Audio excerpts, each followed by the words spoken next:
Everyone, welcome to another episode of Independent Artists Unite. I'm super psyched today to have Mystic Tea Party all the way from Australia. I've never done this. So thank you so much for being there. Thank you for having us. It's nice to be here. I'm so glad we could do this. Yeah, I actually the other day I started making a list of all the countries. So I think this will be like my 33rd episode that I've done of this, which I had no idea I was gonna keep going like this. And Well done. yeah, it's really cool. I mean, it's great to just connect with artists, but I have had this made a list of all the countries that we've gone to, and it's really kind of crazy. It's Hmm. like 15 different countries and all over the US and everything. But it was weird trying to schedule this because it's very rare that someone else is ahead of me in time.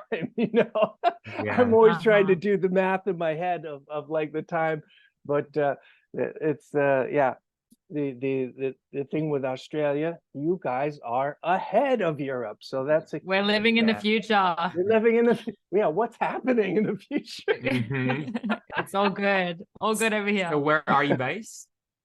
I'm in Copenhagen, All Denmark. right. Yeah. Yeah, yeah. I was originally I lived in New York City for many years, and yeah, met a Danish the oldest story in the book, beautiful Danish woman in New York City. Now here I hmm am with three kids and Nice. living Awesome. in Denmark, which I can tell you the way things are going these days, I'm very happy to be here in Denmark. Yeah, Can Left definitely. imagine. the many positive things behind in the US, but a whole lot of negative things as well. Yeah. Um, Well, I'm originally from Poland, so not far away from Denmark. oh, that's right. That's right. Yeah. Well, tell me a bit. First of all, I just have to say, I have to mention, not only do you guys make incredibly beautiful music, which I'm really, it's, we're going to get into, but you guys are beautiful people. My goodness. I was, Thank you, you. I you, didn't you, expect I was that. thinking like you guys would be like a poster in my room, in my, as I debated my, as I debated my teenage sexuality with David Bowie and Deborah Harry. Oh That's a well. But great Yeah. compliment. I Mystic was, Tea Party poster coming. yeah, but I was thinking they don't even have posters anymore, right? I mean, Yeah. I don't even Mhm. know if Well, kids have posters because you have everything on the smartphone. But Mhm. I was like big on the posters when I was in high school. But then I Mhm. noticed yeah, we my actually daughters, they don't really discussed have it posters. before. Yeah, we wanted to make a poster. Mhm. So that's on a to-do list one day, Okay. you know. There's a lot of things to do, so we'll see. One day that's gonna be available on our website. So tell me a bit about how you guys got together, or how at least Sebastian, how you ended up in Australia, and I want to hear the whole story. Yeah. Well, so I came to Australia 8 years ago, and initially I was traveling with my best friends. So it was three of us, and I lived in London before, and I just had these big dreams to kind of uh, go and explore the world. And I knew that I need to move to an English country to actually make an impact. That's kind of how it is today. Everyone's expecting everything in English. Hmm. So, London was great. I enjoyed it, but there was something missing. I didn't feel exactly like at home. And then my best friend just, asked me like, "Do you want to go to Australia together?" And I was like, "Wow, yeah, let's do it." And I didn't know much about Australia at all at that point. But so it was all a coincidence. And then we also wanted to travel the whole Australia, and we booked a ticket, one-way ticket to Melbourne. and we kind of overstayed in Melbourne, fell in love with the first city we got to, and we never left. And yeah, so I met Bloom 3 years ago, and that was kind of when COVID was ending, at least the first wave. So there was many waves of lockdown and yeah. Not sure if you heard about it, but Melbourne was one of the most locked places in the world, or actually was the most locked place. Yeah, and we just happened to meet actually on the last day of lockdown on a house party, and we actually became partners as well, not only in music but in life. Congratulations. Yeah. Yeah, and so we actually became partners first, and then after around maybe 3-4 months, we started creating music together. Wow. So it didn't happen straight away, but we knew that we are musical, of course. Yeah, from the very first day we met, we were talking to each other about how much we like music, and Seb was talking about guitar and production, and I was talking about singing and everything like that. So yeah, it was already in inception. Yep. So if the lockdown if the world was going to end, you had all your bases covered. You guys were romantically involved. Yeah, exactly. You had a creative project to work on. You're like, okay, lock this up. It's fine. Absolutely. I mean, I was just joking as well a few minutes ago that we have such a nice base in this room, our podcast space, our music studio and everything. We don't have to leave. Everything is here. So if there's gonna be another COVID, we are sorted. We don't have to leave this room. Well, I was just reading about the. Have you read about this? The very friendly named Disease X. That's what I just have read about. What? Oh wow! No, I only know the Twitter X. The Disease X. Sounds good. Yeah. Oh my God. Well, you guys are set. So there's no need to worry. Yeah, definitely. But it's interesting. Yeah, and we have our whole music studio just here behind us. Yes, everything's within an arm's reach. Yeah. Well, very all right. I don't want to forget to get back to what I was going to say about the music, but I want to just mention. Now I'm forgetting what I was going to mention again. Sorry, I have a little bit of a brain injury, so things get interesting sometimes. I'll go with the music. Because I know what I was going to say. That so many projects came out of this situation with COVID and lockdown situations. That's another remarkable thing. As I talk to all these artists, is at least half of them, originated out of the lockdown situation. People were just, maybe it's time to do this. I don't know what else I'm going to do with myself right now. And we had a lot of time on our hands. Some beautiful things came out of a horrible situation, which is really cool. Yeah. I feel actually for me, a lot of other stuff happened. I just basically, there was nothing else to do, so I just went straight into deep work, and we also moved in together, and I happened at the same time to move to a new apartment where I could finally set up all my instruments in the way that I always wanted, which is something that I'm 32 now. In my 20s, I was just kind of living in share houses. It wasn't really comfortable to have all these instruments with me.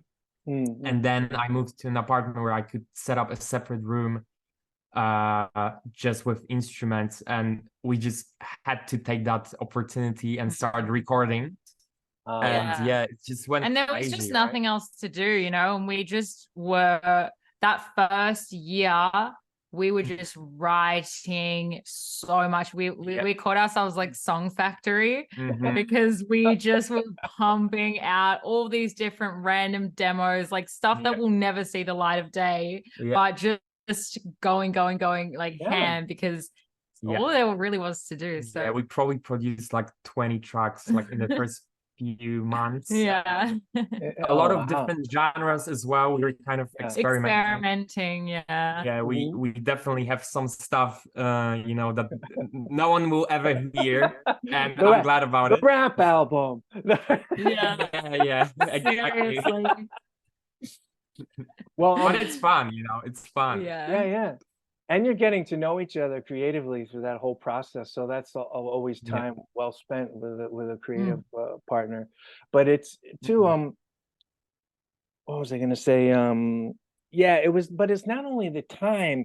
I think was something about, you know, this time with COVID and lockdown, where it had people thinking, you know, the deep thoughts, you know, it's like you have this time out, and they're like, okay, just sit there with yourselves, you know. It was like, I mean, I think a lot of cool things came out of that in the world that maybe we promptly lost, maybe not, but I think it was like this time where people really you know, pondered some deep questions, and the creativity blossomed out of that as well. Yeah, definitely. Yeah, that's what happens. Now, with your music, I was going to mention, because it doesn't, I mean, it really is like very like cinematic.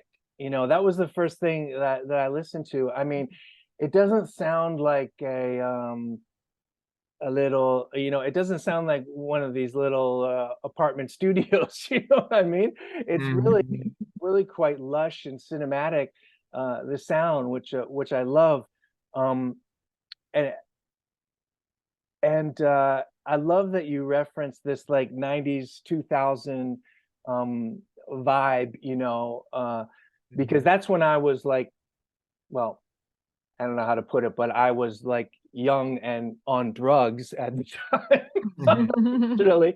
And it has this kind of, it made me think that, oh wow, that it has this kind of druggy vibe, but I don't even know if that's true, because it just happened to be like when I was listening to Portishead and these other kind of bands like that, that it kind of reminds me of.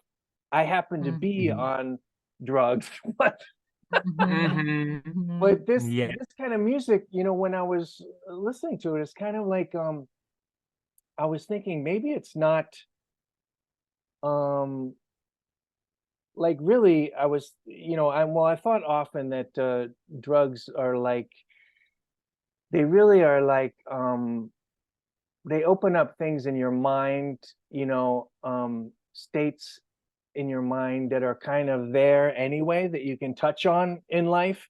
So it's like it's, you know, I don't want to label the music druggy, because it really is like a mind opening thing. You know what I mean? No, we know exactly what you mean. It takes you on a ride. Yeah, it's music that can take you somewhere, take you to a place. Yeah.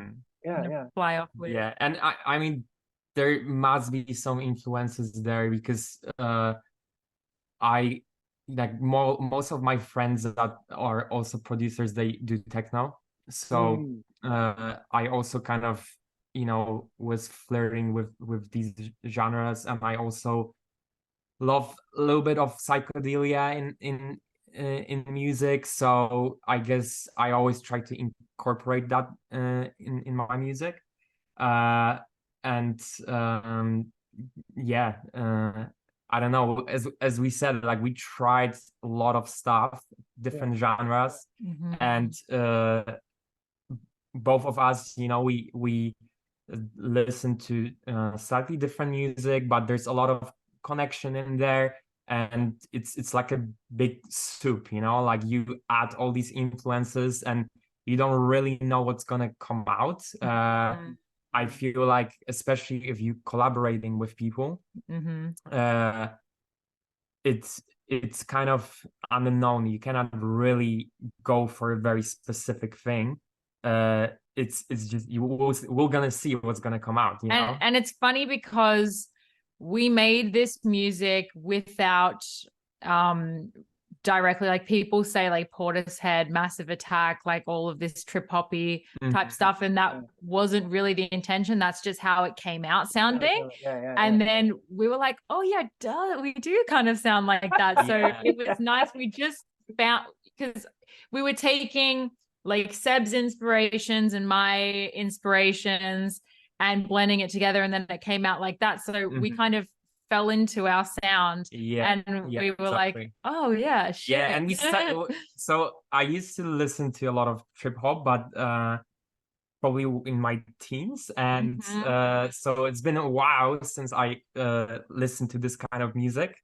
And yeah, we also, like, when people start saying like, oh, it's very like trip hoppy, we started reading also about these bands and stuff like that, and we realized that most of them were actually duos, and you know, like a producer and a vocalist. But it's just there was like this influx of all these bands in the 90s, and they all were just like producer singer duos. And I don't know if that's still that popular, but we just happened to kind of like revive that. I don't know. Yeah, we're trying to bring back like the trip hop and indie-tronica. That's what I was doing a deep dive, because everyone's like, you got to find your micro niche. You got to find your micro niche. And so I was like deep in the subreddits and stuff like this. And I was like, what is our subgenre? And then I was posting it to all of these like Reddit people, and they're like, oh, it's indie-tronica. It's indie-tronica. That's what they said. And I was like, okay, all right, we're indie-tronica then. Indie-tronica, I like that. Yeah, we never heard about it before. I don't know all these things either. This is a mystery to me. Yeah. What was I going to say? Oh yeah, but it must have been, let me talk a bit about your vocals, Bloom, because they're so I mean, it's such a great pairing with this kind of music too, because it's just like this, you know, beautiful kind of atmospheric bed of music, and your voice just sounds so pure, you know, floating right through there. Were you always a vocalist, or had you sung in bands before, or was this a new adventure for you? So I'd always liked singing, and I came from a very musical family, and I did a lot of musical theater when I was younger, and just like performing, like any chance that I could get on stage and like sing, I wanted to. And then I started singing lessons when I was about 12, and I did them all throughout high school and everything like that. And I had the only thing I ever wanted to be in life was a singer, and I started writing little songs and stuff like this. But when I was around 18, I kind of was like, oh, you know, unrealistic. What's the point in trying? So I gave it up. But I always had, you know, that sound inside of me, and I always loved singing, and it was like so cathartic for me. And then also being able to write, like merge my not gift, but my love for writing poetry and stuff like that, and then pairing that with my love for music. And then once we started doing this thing, it was like, oh, all of these pent up things that have just like coming out of me now. So it was really nice to have an opportunity to do that and live what I feel like has always been my life's purpose, is to just do this and sing. And your mom is a writer as well, which my mom writes. I feel like that's in your blood also, to you know, be good with lyrics and stuff like that. For me personally, that's what I'm most scared of, the lyric part. So I'm so happy that Bloom is just basically taking over. I don't have to deal with that. Yeah, I mean, I don't want to correct you, Bloom, but it is a gift as well. It really is. I mean, it took me a long time to like, I don't know how you guys are, but I was always, it's I mean, I'm probably twice as old as you are, but it's taken me a long time to even say I'm a musician. You know what I mean? Like, I don't want to say that, because I think, oh, a musician is a a violinist in an orchestra or something like that. Or I don't want to say, oh, I'm a writer or I'm a poet or I'm a lyricist, because that's, you know, that's Bob Dylan, you know, that's not me. But the fact is, many people, I mean, like Sebastian just said, you know, many people cannot put their thoughts down, cannot write, cannot, you know, or find it intimidating. So you have a facility for that, and that is a gift, you know. And I found, for me, I just found like it's empowering for me to just finally say, yeah, I am a poet, I'm a singer, I'm a musician, you know, I can finally say that at this time in my life. And meanwhile, I've been doing this for 30 years, you know, but I'm always like, oh, no, not me. I'm not, you know, because, you know, and it is empowering to say it. Yeah, you got a gift. Yeah, and that's when I figured out, actually, because when we started, you know, making music, it was just, you know, very innocent. I don't know, it was like a Sunday evening, and I plugged in all my instruments. As I said, like, we just moved to a new apartment, and we were kind of bored, and I'm like, okay, let's see, let's just try to like jam or something like that. And I would hear Bloom singing in the shower or in the car, and I'm like, you have a great voice. I don't know if you know about this, but I want to record you, you know, and I want to see how it's gonna sound through a microphone, because that's a different thing, you know. Yeah. And you know, we recorded a sample, and I jumped. I was like, wow. As a music producer, like, this is what you want, you know. It's like a diamond. And we got so excited, and then, you know, it came to writing a song and lyrics, and I'm like, you know, have you ever written a song or anything? And Bloom was very modest at the time, so didn't talk about it much or anything. So I kind of had to like ask, you know. And you were like, oh yeah, I can like write lyrics. So basically, I'm like, okay, so here are like 4 chords, blah blah. And Bloom like went to another room and came 15 minutes later with like 2 verses and a chorus. And I was just like, wow, 15 minutes, like, literally. And the lyrics were great. So we just recorded the song, and I think like it must have been like the first or second song, and it was already our single. It's like the first thing that came out. And the second song we ever wrote ended up being our first single. Yes, I'm Addicted. Yeah. And you just did it in 15 minutes, and I was just shook. And then I'm like, we just have to, okay, so this is a music factory from now on, you know, because I can produce, you know, a song a day, you can write lyrics in, you know, 15 minutes. Let's smash it, you know. And we just started recording, and a lot of music was recorded, and that's kind of like how we started seeing that, you know, there's a kind of some songs, they have this nice cinematic feeling, and they seem a little bit more mature than just like some pop songs, you know, which we've written as well. We have some pop songs in there that they sound like Dua Lipa or something like that. And we just didn't really like it. Just wasn't us. Yeah, it wasn't us. So we never probably gonna release it, or maybe. But still good songs. Maybe we will sell them. Yeah. Maybe we will sell them. they're like very catchy. Very catchy. Good idea. Yeah. We have some songs there, but they're just not Mystic Tea Party. So yeah. And so maybe for another project, you know. So it came very fast. So let me just walk through this, Sebastian. So just in case there's people dreaming a dream out there. So you go to a new country, you go to a party, you meet this beautiful human, you fall in love, you're a music producer, she happens to be a beautiful vocalist as well. Yeah. You move into a place where you finally get all your music studio in one room, and now you got love and creation every single day. Just do I have that right? Yes, I know. It sounds very lucky, right? And we are so lucky, seriously. Dreams do come true. Yes, exactly.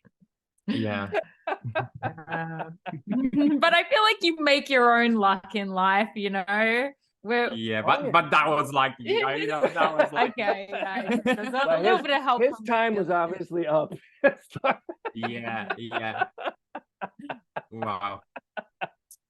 Yeah, I know. Like we've had so much luck since then as well. I feel Yeah. like we just kind of like when we met the luck, it was like the luck was coming and the last 3 years have been like very beautiful, and a lot of other things happen as well in our careers. And Bloom now kind of like you starting like your influencer journey, which that is going very well. So there's been a lot of blessings in our lives since we met.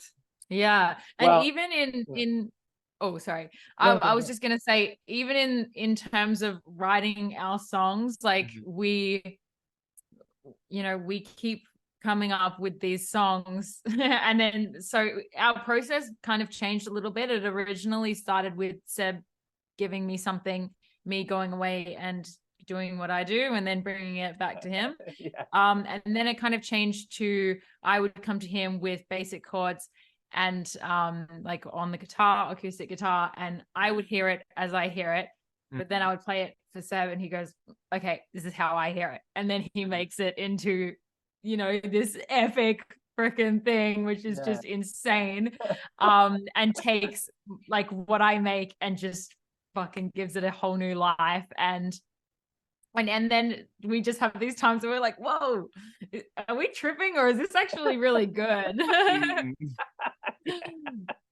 Those are great moments, yeah. But it's, I Yeah. mean, in terms of make you like Bloom, like you said, of making your own fate, or what exactly you said there.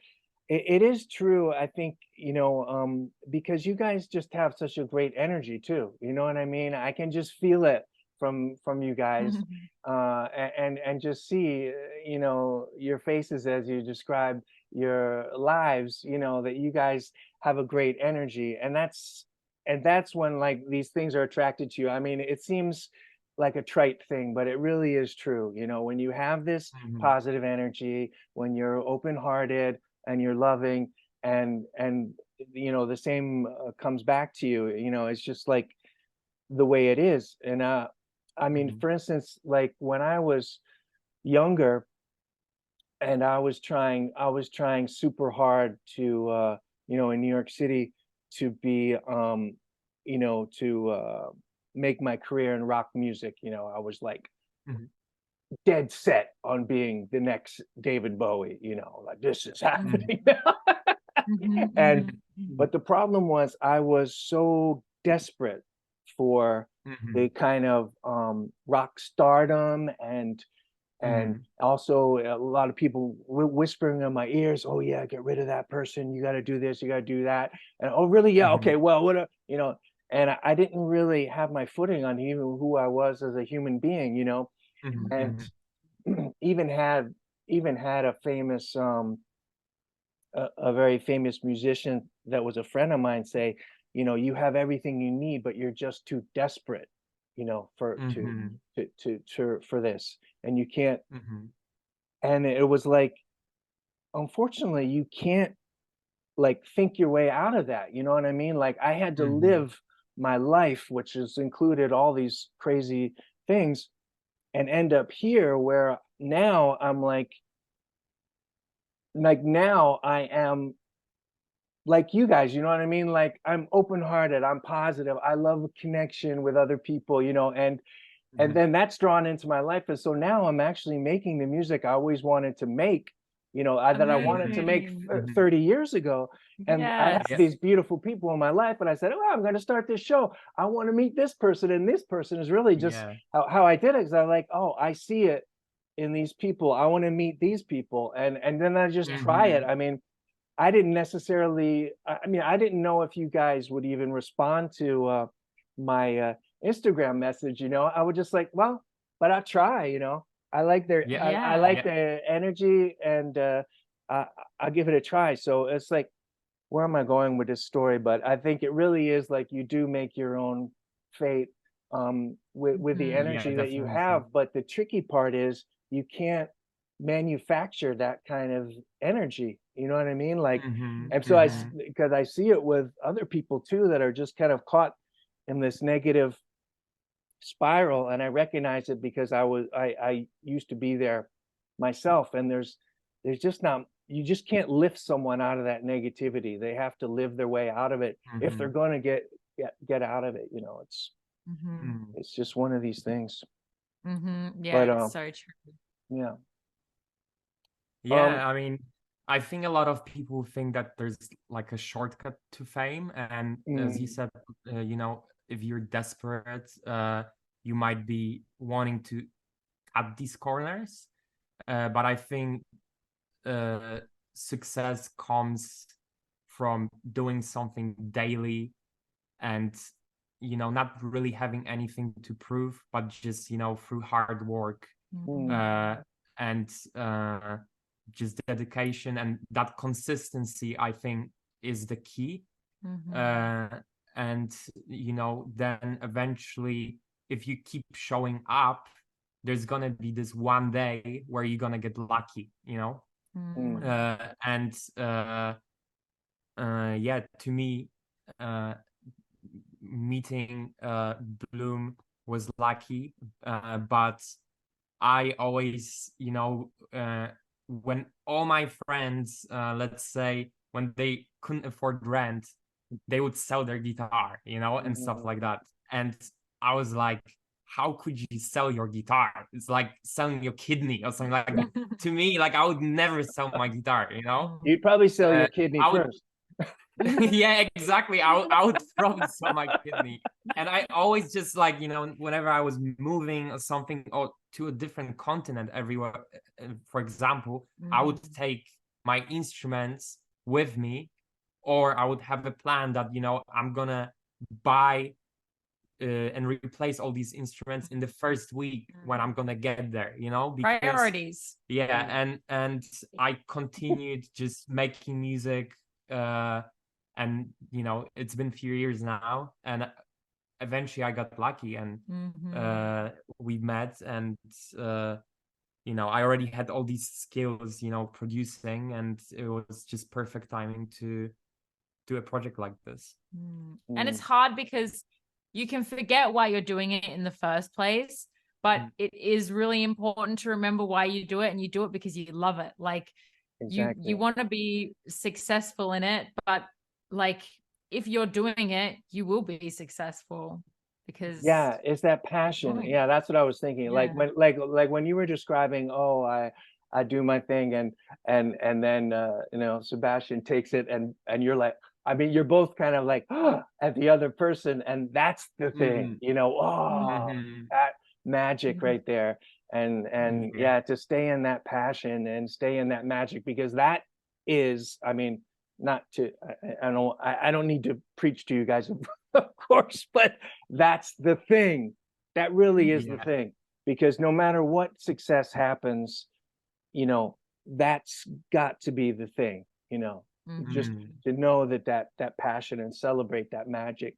But now that you were actually saying about our reaction and stuff like that, I think that that's also why we, you know, continued making music, and we actually created this project and finalized songs, which I was struggling with before. I couldn't really like finalize anything, and having Bloom next to me, and because we just both have this like very excited kind of like puppy energy, and me just playing a chord, you know, on a piano, or like on a guitar, and seeing Bloom excited, you know, she would be like, "Oh, sounds so good." "Oh, that's so," I'm like, really? Yeah, Yeah. that's You know, do you like it? I was like, okay, I'm gonna keep going, you know, and I having that like hype person, you know, someone that's gonna hype you and tell you like, oh, this is good, you know. yeah, I yeah, think that's important. yeah. And we're just genuinely very excited about everything. So yeah. And let's talk specifically about Aftertaste. Was it one of those situations where you went back and forth with each other and that Yeah. that So yeah, it was, that one was like, because so it was in, yeah, November last year I wrote it, so nearly a year ago. But we were already planning to release the first song, and then we had so many other songs recorded and finalized, or not finalized, but like, you know, pretty decent demos. And then I had like, the song came about.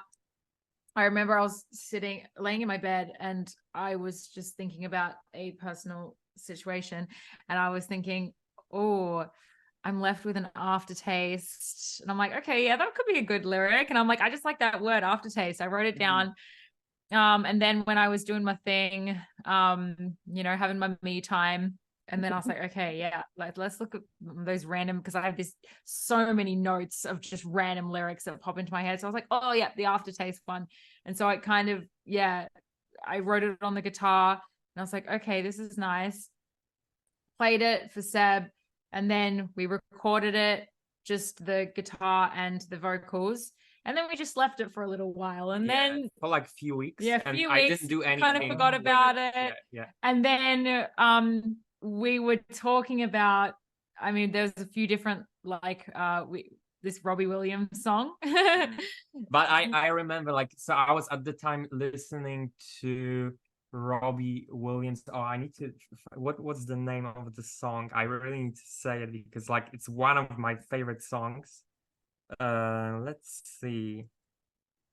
And in the meantime, so Seb was saying the bass line in this song, like I want to have something like this. And this is a lot of our inspiration comes from one part of the song. And so we get a little bit from this, a little bit from this, a little bit from this, and then it always ends up sounding trip hop for some reason. But but yeah, so this Robbie Williams song. Oh, it's called No Regrets. Oh, No Regrets. Yeah. Okay.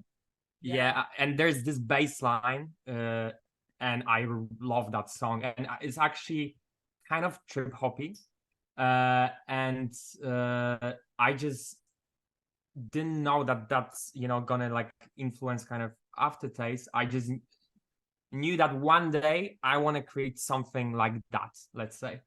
And then when you know, so we had this Aftertaste song on my computer recorded, just like very raw, just acoustic guitar and the vocal. And as we said, like we kind of left it for a few weeks. And then you know, I was bored one evening, and we're like, let's bring up that song again. Let's bring up that song. So I played it, and I'm like, yeah, okay, like we need to produce this because it's just ridiculously good. And the first idea that when I heard you playing it, even, you know, to me on a guitar, I just was like hearing strings, that the whole string arrangement that was just there, like to me appeared like straight away. And there was this E chords, and when you say like, oh, I'm left with Aftertaste, blah blah, and I just knew that at this point the drums stop and strings come in, and just I heard this straight away when you played it. And so and it's in the middle, so I basically went straight to the middle of the song and just, you know, did that E chord, and then I had to figure out how to do a string arrangement because I never done it in my life. And then that's the first thing I did, like the strings. Oh god, and we were just losing our fucking shit. We were just like, oh my god, these strings sound so good. Yeah, I'm like, oh my god, this is so good, I want to cry, you know. And so I had this so dramatic string arrangement, and then I started like thinking like, oh, you know, that Robbie Williams song, actually just like, because the bass on that song is kind of like very compressed, kind of like aggressive, and to me anyway, like trip hop, the drums, like they're also like very compressed, and like it kind of sounds like a beatbox or something like that, like it kind of has this street vibe, you know. And I'm like, oh, this would be such a good combination, strings and the drum break and the bass like being so aggressive. It will be just kind of like two different worlds that combined will just give this like nice texture. And then that kind of like became the base of the song, and then we were just like adding layer And after layer. Seb goes into a mode when he feels something, and then he just does nothing else for days. Oh yeah, like, I doesn't eat, doesn't eat. drink water, just like boom. Yeah, it's a problem. Yeah. Well, supposedly that's how you know that you're doing the right thing.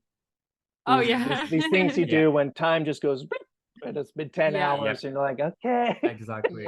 And I just run between my car and my speakers, because I just like export the song, go to my car and listen, you know, like it's just like yeah, I just tested probably like thousands times, you know, just adjusting everything. And we also doing all our mixing and mastering, so there's just a lot of stuff. Wow, sounds great. You do a great job. Yeah. Thank you. And let me ask, like, where do you guys see yourself, like, do you have ideas about where you want to go with this? Because I'm always curious, like in this day and age, like when I was younger, it's like this pursuit of the big record deal, you know, which was already kind of a fantasy in the 90s, really. It was already changing so much.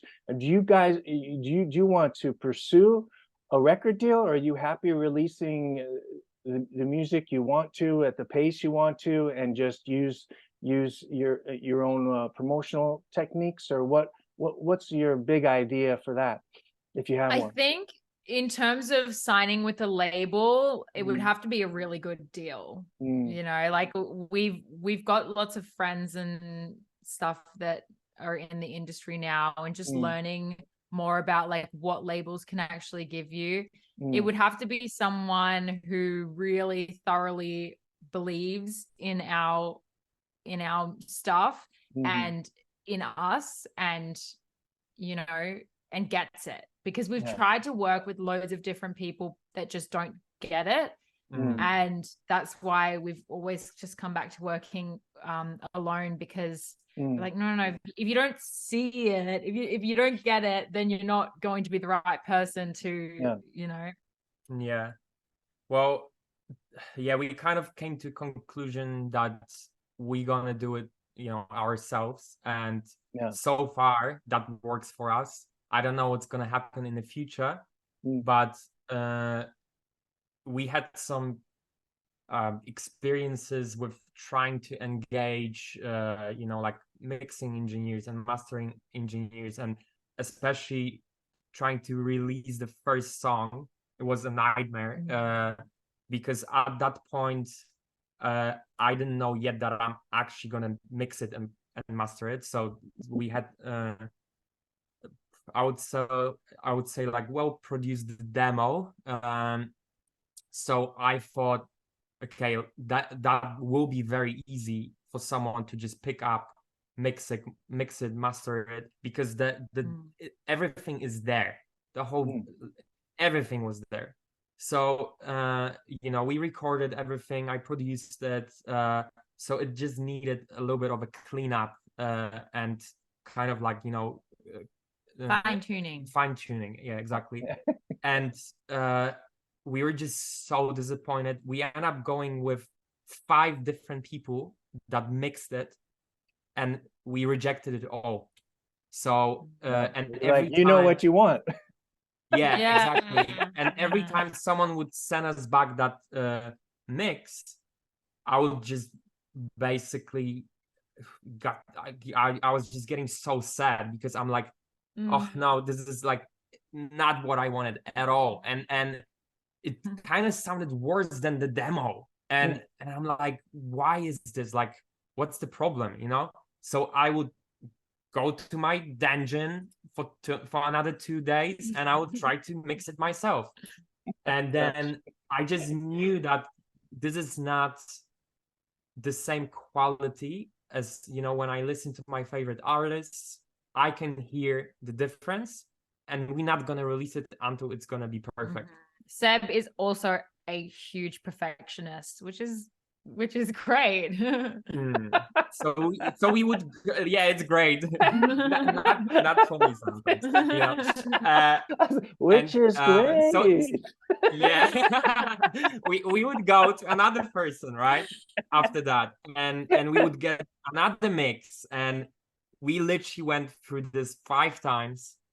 And you know, every time you have to wait for them to come back to you, like a few months sometimes, because you know they are busy. Painful. And then they come back, and then you give them another go, and then another go, and then it's like, no, you just don't get it. So I think that first song, which is called "I'm Addicted," I probably remixed it like probably like 200 times. Like it was ridiculous.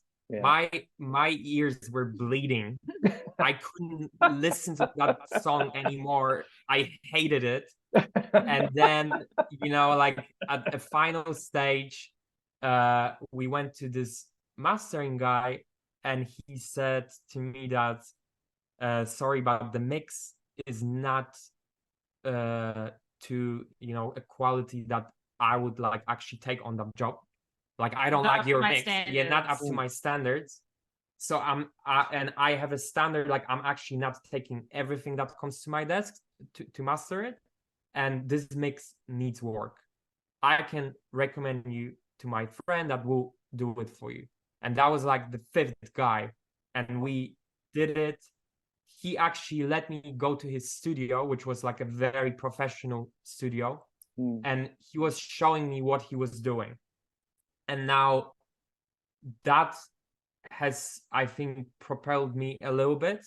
Even though he returned with a mix, I didn't like it, what he did. But he showed me, you know, a few things. I could ask questions because I'm completely self-taught. No one ever like was in the same room with me when I was mixing. So it was like an education or like a class. Yeah. And I think that was valuable. And then I don't know why, like I kind of was a little bit embarrassed to go to that mastering guy again. So I just mastered it myself. And that's what we released. And with which gave me confidence actually with Aftertaste. I just didn't even think about going to someone else. I'm just like, okay, I'm just gonna do it. And that came from like literally the first recording to the master. It took like 4 weeks, which compared to I'm Addicted, like it probably took like 2 years. So to me, it was the 4 weeks was instant, pretty much, you know. And I'm like, okay, cool, like we can work with this. I think this gives us also, you know, an upper hand because we are completely independent and we do it for free. Like I only waste my time, right? But you know, I can mix and record and produce and master, so we can produce as many songs as we want without spending any money. So that just felt like, you know, a blessing again. And I was just so actually happy that we went through all these 5 people and stuff like that and tried all of this. And that, you know, was a lot of pain at the time, but it got us to this place where we are very independent. So basically, to answer your question that you asked like 30 minutes ago, you know, that's why we don't really look right now to work with a label or something like that, because it will not give us anything at this point. And we already also are trying to, you know, so Bloom also has a podcast. we have, maybe I shouldn't say, but we have a plan to also create a podcast that is gonna be about music. So kind of like yours. And we also wanna talk with artists. And I feel like this is also a very good way of promoting our music. So at this point, I just don't know what a label could give us possibly. The other thing is that this is something I wasn't aware of when I was a teenager, let's say, and I was dreaming about my music career, that if they give you $1 million, this is a loan and you have to give it back with a percent. And they also take 90% of your income. So with whatever you are left, you have to pay that money that they loan to you. So it just sounds like a ridiculously bad deal. It's a bad deal. Yeah. Yeah. I mean, I've arrived at the same place myself. I mean, I was talking to another musician the other day where we were just like, this is it. You know what I mean? Like, I also have a situation like yours where I'm so happy with the producer and mixer that I work with. And I'm like, I can do whatever I want. I can release it whatever I want.